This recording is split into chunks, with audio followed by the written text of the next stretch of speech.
ನಾನು ಅವಾಗಲೇ ನಿಮಗೆ ಒಂದು ಲೀಡ್ ಕೊಟ್ಟಿದ್ದೆ.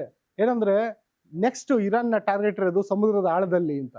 ಏನು ಸಮುದ್ರದ ಆಳದಲ್ಲಿ ಅಂದ್ರೆ ಅರ್ಮುಜ್ ಜಲಸಂಧಿ ಏನಿದೆ, ಅರ್ಮುಜ್ ಜಲಸಂಧಿಯ ಅಡಿಯಲ್ಲಿ ಒಂದು ಇಂಟರ್ನೆಟ್ ಕೇಬಲ್ ನೆಟ್ವರ್ಕ್ ಆದೋಗಿದೆ. ಆ ಇಂಟರ್ನೆಟ್ ಕೇಬಲ್ ನೆಟ್ವರ್ಕ್ ಬರೀ ಅರ್ಮುಜ್ ಜಲಸಂಧಿ ಮಾತ್ರ ಅಲ್ಲ, ವಿಶ್ವದ ಹಲವು ಮಹಾಸಾಗರಗಳಲ್ಲಿ ಈ ಒಂದು ಇಂಟರ್ನೆಟ್ ಕೇಬಲ್ ಆದೋಗಿದೆ. ಏನಕ್ಕೆ ಆದೋಗಿದೆ ಅಂದ್ರೆ ಏನು ಅಮೆರಿಕಾದಲ್ಲಿ ನಡೀತಿರೋ ಘಟನೆ, ರಷ್ಯಾದಲ್ಲಿ ನಡೀತಿರೋ ಘಟನೆ, ಬ್ರಿಟನ್ನಲ್ಲಿ ನಡೀತಿರೋ ಘಟನೆ, ಭಾರತದಲ್ಲಿ ನಡೀತಿರೋ ವಿದ್ಯಮಾನಗಳು ಎಲ್ಲದೂ ಕ್ಷಣಾರ್ಧದಲ್ಲಿ ನಮ್ಮ ಮೊಬೈಲ್ಗೆ, ನಮ್ಮ ಸಿಸ್ಟಮ್ಗಳಿಗೆ ಯಾವ ರೀತಿ ಕಾಣುತ್ತೆ ಅಂದ್ರೆ ಇಲ್ಲಿದೆಯಲ್ಲ ಸಾಗರದಾಳದ ಕೇಬಲ್ಗಳು, ಆ ಕೇಬಲ್ಗಳ ಮೂಲಕ. ಆ ಕೇಬಲ್ಗಳು ಇಲ್ಲಿ ನೋಡಿ, ಸ್ಟ್ರೈಟ್ ಆಫ್ ಆರ್ಮೋಸ್ ಏನಿದೆ, ಏನೊಂದು ಆರ್ಮೋಸ್ ಜಲಸಂಧಿಯಲ್ಲೂ ಕೂಡ ಈ ಒಂದು ಕೇಬಲ್ ಆದೋಗಿದೆ. ಇದನ್ನ ಸಾಗರದಾಳದ ಇಂಟರ್ನೆಟ್ ಕೇಬಲ್ ನೆಟ್ವರ್ಕ್ ಅಂತ ಕರೀತಾರೆ. ಈ ಸಾಗರದಾಳದ ಇಂಟರ್ನೆಟ್ ಕೇಬಲ್ ನೆಟ್ವರ್ಕ್ ಮೇಲೆ ಇದೀಗ ಇರಾನ್ನ ಕಣ್ಣು ಬಿದ್ದಿದ್ಯಾ? ಅದು ಮೊದಲನೇ ಪ್ರಶ್ನೆ ಬಂದಿರೋದು. ಯಾಕೆ ಅಂದ್ರೆ ಇಲ್ಲಿವರೆಗೂ ಹಡಗುಗಳನ್ನ ಹೊಡೆದಾಕಿದ್ದಾಯ್ತು, ಯುದ್ಧ ನೌಕೆಗಳ ಮೇಲೆ ದಾಳಿ ಮಾಡಿದ್ದಾಯ್ತು, ಕ್ಷಿಪಣಿ ದಾಳಿ ಮಾಡಿದ್ದಾಯ್ತು, ಡ್ರೋನ್ ದಾಳಿ ಮಾಡಿದ್ದಾಯ್ತು. ಈಗ ಸಾಗರದಾಳದಲ್ಲಿ ಈ ಒಂದು ಆಪ್ಟಿಕಲ್ ಫೈಬರ್ ಕೇಬಲ್ ಏನಿದೆ ಅದನ್ನ ಕಟ್ ಮಾಡೋ ಅಂತ ತಂತ್ರಗಾರಿಕೆನ ಇರಾನ್ ಅನುಸರಿಸುತ್ತಾ ಅಂತ. ಯಾಕೆಂದ್ರೆ ಇರಾನಿಗೆ ತುಂಬಾ ಚೆನ್ನಾಗಿ ಗೊತ್ತಿದೆ, ಇಂಟರ್ನೆಟ್ ಅನ್ನೋದು ಇವತ್ತಿನ ದಿನಗಳಲ್ಲಿ ನಾಡಿ ಮಿಡಿತ, ಪ್ರತಿಯೊಬ್ಬರ ಒಂದು ದೈನಂದಿನ ಅಗತ್ಯ ಆಗಿದೆ. ಇಂಟರ್ನೆಟ್ ಅನ್ನೋದು, ಸೋಷಿಯಲ್ ಮೀಡಿಯಾ ಅನ್ನೋದು ಅತ್ಯಂತ ಅತ್ಯಗತ್ಯ.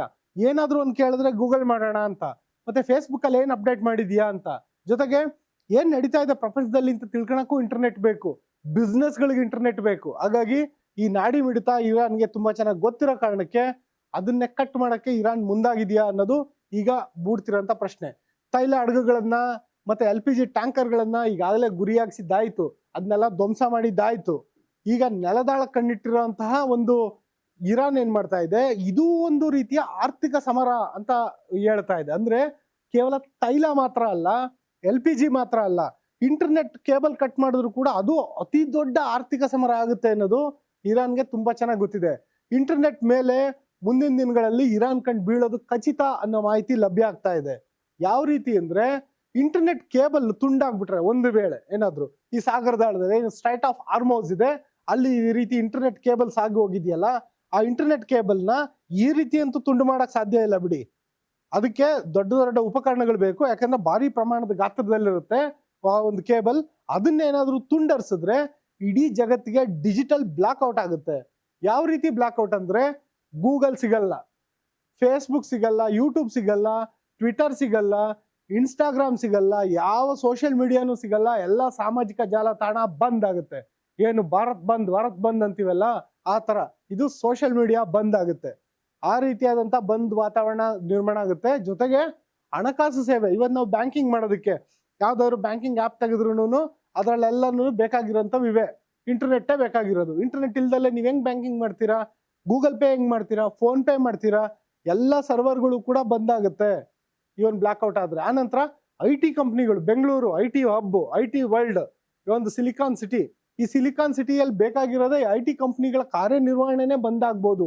ಅಂದ್ರೆ ಬೆಂಗಳೂರಿನ ಚೋಕ್ ಪಾಯಿಂಟ್ ಇದು, ಇದನ್ನೇ ಕೂಡ ಈ ಒಂದು ಇಂಟರ್ನೆಟ್ ಕೇಬಲ್ ಕಟ್ ಆದ್ರೆ ಆ ರೀತಿ ಎಲ್ಲ ಆಗ್ಬೋದು. ಜೊತೆಗೆ ಆಯ್ತಪ್ಪ ಏನು ಕೆಲಸ ಇಲ್ಲ, ಇಂಟರ್ನೆಟ್ ಇಲ್ಲ, ಏನು ಇಲ್ಲ ಅಂತ ಹೇಳ್ಬಿಟ್ಟು ಮನೇಲಿ ಕುತ್ಕೊಂಡು ಅಮೆಝಾನ್ ಪ್ರೈಮ್ ನೋಡಕ್ಕಾಗುತ್ತಾ? ಅದು ಯಾಕಂದ್ರೆ ಅದಕ್ಕೂ ಇಂಟರ್ನೆಟ್ ಬೇಕಲ್ಲ.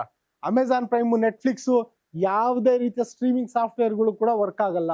ಆ ರೀತಿಯಾದಂತ ಒಂದು ಬ್ಲಾಕ್ಔಟ್ ಮಾಡೋದಕ್ಕೆ ಇರಾನ್ ಚಿಂತನೆ ನಡೆಸ್ತಾ ಇದೆ ಅನ್ನೋ ಮಾಹಿತಿ ಇದೆ. ಮತ್ತೆ ಇರಾನ್ ಇದನ್ನ ಉದ್ದೇಶಪೂರ್ವಕವಾಗೇ ಮಾಡಕ್ ಹೊರಟಿದೆ ಅನ್ನೋದು ಒಂದು ಬೇಯೋಗಾರಿಕಾ ಮಾಹಿತಿ. ಅಂದ್ರೆ ಈ ರೀತಿಯಾದಂತ ಒಂದು ಆರ್ಥಿಕ ಸಂಕಷ್ಟವನ್ನ ತಂದೊಡ್ಡೋದಕ್ಕೆ ಏನೋ ಅಚಾನಕ ಕಟ್ಟಾಗ್ಬಿಡ್ತು ಅಂತ ಹೇಳಕ್ಕಾಗಲ್ಲ. ಯಾಕಂದ್ರೆ ಸಮುದ್ರದಲ್ಲಿ ಈಗಾಗಲೇ ಆ ರೀತಿಯಾದ ಘಟನೆಗಳು ನಡೆದಿದ್ದಾವೆ. ಭೂಕಂಪ ಆದಂತ ಸಮಯದಲ್ಲಿ, ಜ್ವಾಲಾಮುಖಿ ಆದಂತ ಸಂದರ್ಭದಲ್ಲಿ, ಅಥವಾ ಬೇರೆ ರೀತಿಯ ಒಂದು ಮಾನವ ನಿರ್ಮಿತ ಅವಘಡಗಳು, ಅಂದ್ರೆ ಒಂದು ದೊಡ್ಡ ದೊಡ್ಡ ಹಡಗಿನ ಒಂದು ಹ್ಯಾಂಕರ್ಗಳೇನಿರ್ತವೆ ಅವು ನೆಲಕ್ಕೆ ಅಪ್ಪಳಿಸಿದಂತ ಸಂದರ್ಭದಲ್ಲಿ ಕೇಬಲ್ ಮೇಲೆ ಬಿದ್ದು ಕಟ್ಟಾದಂತ ಉದಾಹರಣೆಗಳು ಇದಾವೆ. ಆದ್ರೆ ಇದು ಉದ್ದೇಶಪೂರ್ವಕವಾಗಿ ಮಾಡೋ ಸಾಧ್ಯತೆಗಳೇ ಇದಾವೆ. ಜೊತೆಗೆ ಒಂದು ವೇಳೆ ಯುದ್ಧ ನೌಕೆಗಳು ಓಡಾಡೋ ಸಂದರ್ಭದಲ್ಲೂ ಕೂಡ ಈ ಆಂಕರ್ಗಳು ಕಟ್ಟಾಗಿ ಅಥವಾ ಕ್ಷಿಪಣಿ ದಾಳಿಯಾಗಿ ಅಥವಾ ಏನಾದ್ರೂ ದೊಡ್ಡ ದೊಡ್ಡ ಜಲಾಂತರ್ಗಾಮಿ ನೌಕೆಗಳು ಸಾಗುವಂತ ಸಂದರ್ಭದಲ್ಲಿ ಕೂಡ ಈ ರೀತಿ ಒಂದು ಕೇಬಲ್ ಕಟ್ ಆಗೋಂಥ ಸಾಧ್ಯತೆಗಳಿರುತ್ತೆ. ಟಾರ್ಪಿಡೋಗಳನ್ನ ಜಲಾಂತರ್ಗಾಮಿ ನೌಕೆಗಳಲ್ಲಿ ಉಡಾವಣೆ ಮಾಡಿದಂತ ಸಂದರ್ಭದಲ್ಲಿ ಕೂಡ ಈ ರೀತಿಯಾದಂತ ಕೇಬಲ್ ಕಟ್ ಆಗೋಂಥ ಸಾಧ್ಯತೆ ಇರುತ್ತೆ. ಒಂದು ವೇಳೆ ಆ ರೀತಿ ಆದ್ರೆ ಅದರ ದುರಸ್ತಿ ಏನಿದೆ, ಆಯ್ತು ಪ್ಲಾನ್ ಎ ಏನು ಅಂದ್ರೆ ಕೇಬಲ್ ಕರೆಕ್ಟ್ ಆಗಿದೆ, ಪ್ಲಾನ್ ಬಿ ಏನು, ಅದು ಸರಿ ಹೋಗ್ಲಿಲ್ಲ ಅಂದ್ರೆ ಹಾಳಾದ್ರೆ ಅದನ್ನ ದುರಸ್ತಿ ಮಾಡೋದಂಗೆ ಅಂತ. ದುರಸ್ತಿ ಮಾಡೋದು ಸದ್ಯದ ಮಟ್ಟಿಗೆ ಅಸಾಧ್ಯ. ಏನಕ್ಕೆ ಅಸಾಧ್ಯ ಅಂತ ಕೇಳಿದ್ರೆ, ಒಂದು ವಿಶೇಷ ತಂತ್ರಜ್ಞಾನದ ಹಡಗುಗಳು ಅಲ್ಲಿ ದುರಸ್ತಿ ಮಾಡಬೇಕಾಗುತ್ತೆ. ಒಂದು ಸ್ಟ್ರೈಟ್ ಆಫ್ ಹಾರ್ಮೋಸ್ ಏನಿದೆ, ಅಲ್ಲಿ ಒಂದು ಕೇಬಲ್ ಕಟ್ ಆಗಿದೆ ಅಂತಂದ್ರೆ ಅಲ್ಲಿ ವಿಶೇಷ ಸೌಲಭ್ಯ ಹೊಂದಿರುವಂತ ಒಂದು ಹಡಗು ಹೋಗಿ, ಸಫಿಸ್ಟಿಕೇಟೆಡ್ ಹಡಗು, ಅದು ನಿಲ್ಬೇಕಾಗುತ್ತೆ. ಆ ನಂತರ ಒಂದು ರೀತಿ ಕ್ಯಾಪ್ಸೂಲ್ಗಳ ಮೂಲಕ ಒಳಗಡೆ ಇಳಿಬೇಕಾಗುತ್ತೆ. ಸಣ್ಣ ಸಣ್ಣ ಜಲಾಂತರ್ಗಾಮಿ ಇರುತ್ತೆ ಕ್ಯಾಪ್ಸೂಲ್ಗಳು, ಅದರ ಮೂಲಕ ತಂತ್ರಜ್ಞರು ಕೆಳಗಡೆ ಇಳಿಬೇಕಾಗುತ್ತೆ. ಇದು ಈ ರೀತಿ ಸ್ಕೂಬಾ ಡೈವಿಂಗ್ ಮಾಡೋ ರೀತಿ ಬಂದು ಅದನ್ನು ಸರಿ ಮಾಡಕ್ಕಂತೂ ಸಾಧ್ಯ ಇಲ್ಲ. ಒಂದು ಸಣ್ಣ ಜಲಾಂತರ್ಗಾಮಿ ತರ ಅದ್ರಲ್ಲಿ ಇಳಿಬೇಕಾಗುತ್ತೆ, ಕ್ಯಾಪ್ಸೂಲ್ ಅಲ್ಲಿ ಇಳಿದು ಅದನ್ನ ಸರಿ ಮಾಡಬೇಕಾಗುತ್ತೆ. ಜೊತೆಗೆ ಅದನ್ನ ಸರಿ ಮಾಡೋದಕ್ಕೆ ಕೂಡ ನಿಮ್ಮಂತರ ಕೈಲಾಗಲ್ಲ, ಪರಿಣಿತ ತಜ್ಞರ ಅಗತ್ಯ ಇರುತ್ತೆ. ಅವ್ರಿಗೆ ನೀರಿನ ಆಳದಲ್ಲಿ ಕೆಲಸ ಮಾಡೋಂತ ಒಂದು ಅನುಭವ ಇರಬೇಕು, ನೀರಿನ ಒತ್ತಡವನ್ನ ಸಹಿಸ್ಕೊಂಡು ಅದ್ರ ಕೆಳಗಡೆ ಹೋಗಿ ಕೆಲಸ ಮಾಡೋಂತ ಅನುಭವ ಇರಬೇಕು. ಜೊತೆಗೆ ಈ ರೀತಿಯಾದಂಥ ಕೇಬಲ್ನ ಮತ್ತೆ ಮರುಸ್ಥಾಪನೆ ಮಾಡೋದಕ್ಕೆ ಒಂದು ಟೆಕ್ನಿಕಲ್ ಸ್ಪೆಷಲೈಸೇಷನ್ ಕೂಡ ಇರಬೇಕು. ಸುಮ್ಮನೆ ಎಲ್ಲರೂ ಹೋಗಿ ಮಾಡೋಕ್ಕಾಗಲ್ಲ. ಆದ್ರೆ ಈ ಒಂದು ಯುದ್ಧ ನಡೀತಿರೋಂಥ ವೇಳೆ ಆ ಹಡಗುಗಳಂತೂ ಬರೋದೇ ಇಲ್ಲ. ಯಾಕೆಂದ್ರೆ ಆ ಹಡಗುಗಳು ಕೋಟ್ಯಾಂತರ ಡಾಲರ್ಗಳು, ಬಿಲಿಯನ್ ಗಟ್ಟಲೆ ಡಾಲರ್ ವೆಚ್ಚದ ಹಡಗಾಗಿರುತ್ತೆ. ಅದಕ್ಕೆ ವಿಮೆ ಇರುತ್ತೆ. ಅಂತ ಹಡಗುಗಳೇನಾದ್ರೂ ಈ ಒಂದು ಸಂದರ್ಭದಲ್ಲಿ ಯುದ್ಧ ನಡೀತಿರ್ಬೇಕಾ ಸ್ಟ್ರೈಟ್ ಆಫ್ ಹಾರ್ಮೋಸ್ಗೆ ಹೋಗಿ ಅಂದ್ರೆ ಅದಕ್ಕೆ ವಿಮೆ ಏನೊಂದು ಇನ್ಶೂರೆನ್ಸ್ ಮಾಡಿಸಿರ್ತಾರೆ, ಆ ಕಂಪ್ನಿಗಳು ಒಪ್ಪಲ್ಲ. ಜೊತೆಗೆ ಆ ಪರಿಣಿತರು ಕೂಡ ಬರೋದಿಲ್ಲ. ಯಾಕೆಂದ್ರೆ ಈ ಹಿಂದೆ ಕೂಡ ಈ ರೀತಿಯಾದಂಥ ಸಂಘರ್ಷ ಪೀಡಿತ ಪ್ರದೇಶಗಳು ಉಂಟಾದಾಗ ಅಲ್ಲಿಗೆ ಈ ರೀತಿ ಹಡಗುಗಳಾಗ್ಲಿ ಪರಿಣಿತರಾಗ್ಲಿ ಹೋಗಿಲ್ಲ. ಹಾಗಾಗಿ ಒಂದು ವೇಳೆ ಏನಾದ್ರು ಸ್ಟ್ರೈಟ್ ಆಫ್ ಹಾರ್ಮೋಸ್ ಅಲ್ಲಿ ಆ ಒಂದು ಇಂಟರ್ನೆಟ್ ಕೇಬಲ್ ಏನಾದ್ರು ಕಟ್ ಆದ್ರೆ, ಸಾಗರದ ಆಳದಲ್ಲಿರುವಂತ ದಪ್ಪ ಇಂಟರ್ನೆಟ್ ಕೇಬಲ್ಗಳೇನಾದ್ರು ಉದ್ದೇಶಪೂರ್ವಕ ಕಟ್ ಆದ್ರೆ ಇಂಟರ್ನೆಟ್ ಬ್ಲಾಕ್ಔಟ್ಗೆ ಕೂಡ ನಾವು ಸಜ್ಜಾಗಬೇಕಾಗಿರುತ್ತೆ.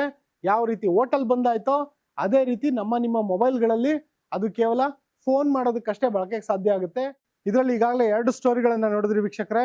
ಮತ್ತೊಂದು ಸ್ಟೋರಿ ಇದೆ, ಅದು ನಿಜಕ್ಕೂ ಒಂದು ರೀತಿಯಾದಂಥ ಅಚ್ಚರಿಯ ಮತ್ತೆ ಆಘಾತಕಾರಿ ಸ್ಟೋರಿ. ಅದು ಇರಾನ್ನ ಪ್ಲಾನ್ 3. ಅದು